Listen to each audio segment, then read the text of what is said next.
What's up, everybody? It's Armin. Today I got two motors I'm going to be tearing down on video. We got a NC25 that I recently built for a customer. Then they took it to an endurance race.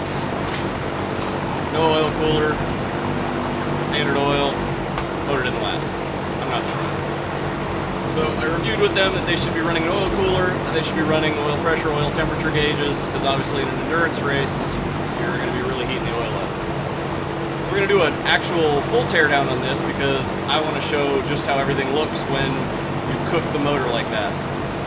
And then I got this BP motor over here. The guy money shifted it, and that'll be in a separate video. First, let's go ahead and do a little bit of a walk around on this thing. So as you see, it blew holes through the side of the motor. We have some protruding portions here. This looks like it's been pushed outwards. Now we're going to spin her, well, we're going to go around the other side. Blew a hole on this side as well. And we'll just see if we blew anything else apart. Over here we got the oil pan. They brought me the oil pan because they went ahead and pulled it just for fun. Identify this part if you can. A couple of chunks of piston, obviously. And probably a lot more goodies down in there. We'll take this plate off and take a look at it in a bit. Meanwhile, let's get to tearing this thing apart.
So I'm taking just a second to verify if the timing slipped at all.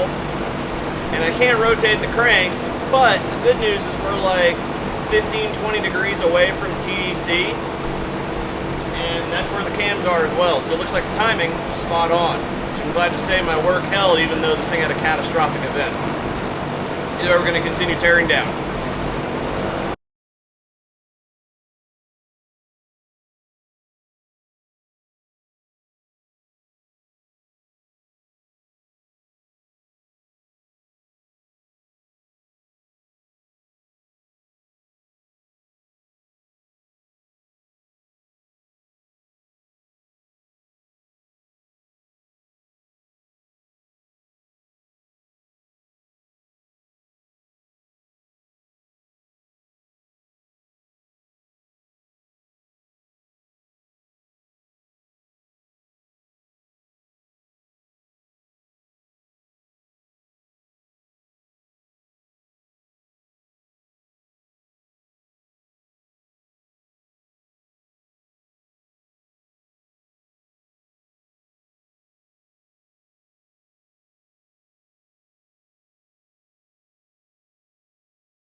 I just got all of the buckets off, and I want to point out that I only found 15 lash caps, and I'll explain why.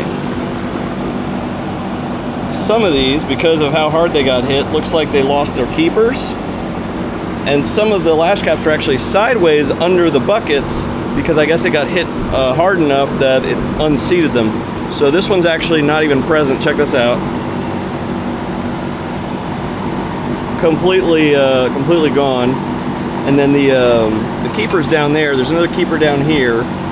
Another keeper over here. Looks like the rest of the keepers are accounted for, but now I gotta see if I can find that lash cap, because it's disappeared. I may find it in the oil pan. We'll see.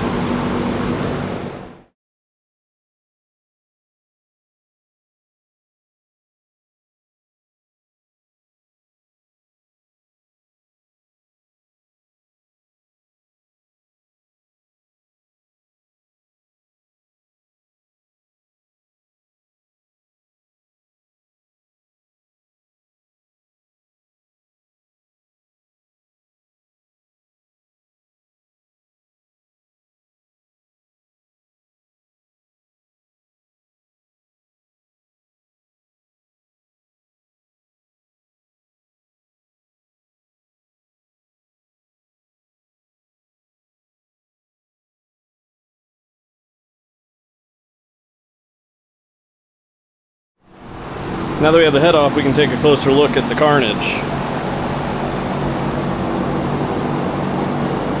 So obviously we see cylinder 2 is toast. We have that valve hanging out here.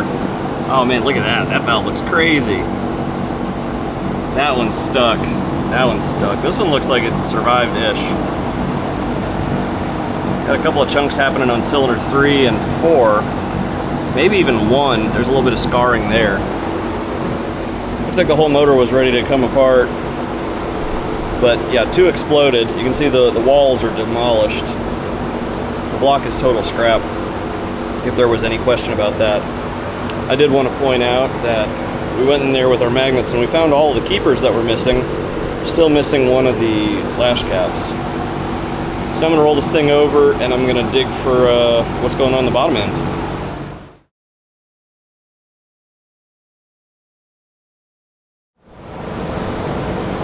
Shattered the cradle assembly here and there. I'm curious why this one shattered if the rod's still intact. Unless this was just shooting around in here. You can definitely see where it spun around and bashed some stuff there.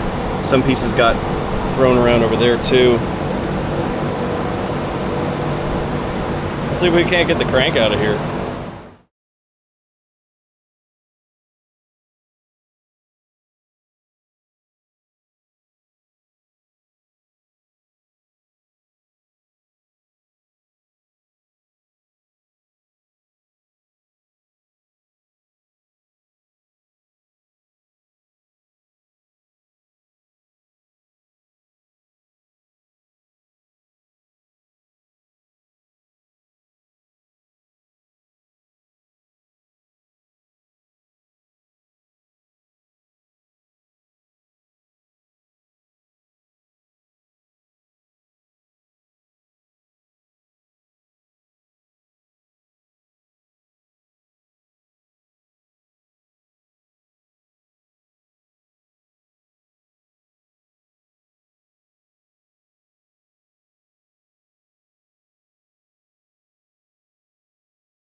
Okay, so some interesting findings here. I was expecting to find damage to main bearings, damage to rod bearings. I found a little damage to rod bearing number 4 as I showed with that little scrape.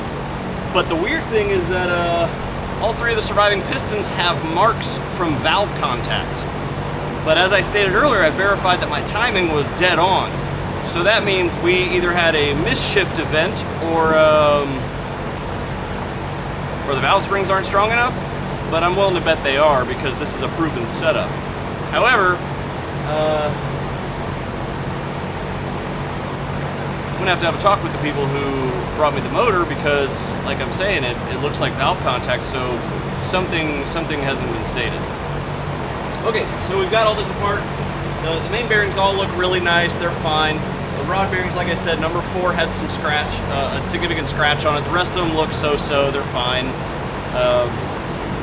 But obviously the head, 8 cylinder number 2, and then like I said, all the pistons have valve contact. So we're done with the teardown. I'm gonna go ahead and get this thing in the scrap pile. I've got all the parts that are gonna be salvageable, and then some that aren't.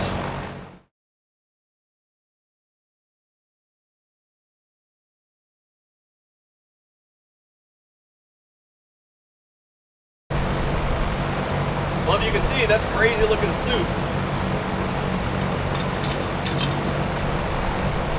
A lot of chunks in here. That is the definition of catastrophic failure. There's part of a ring.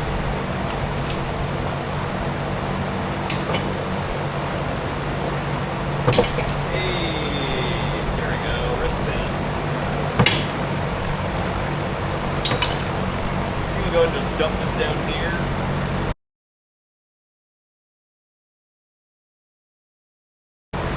Take a look at that.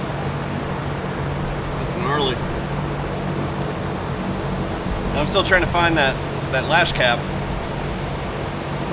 I didn't see it. It's gotta be somewhere.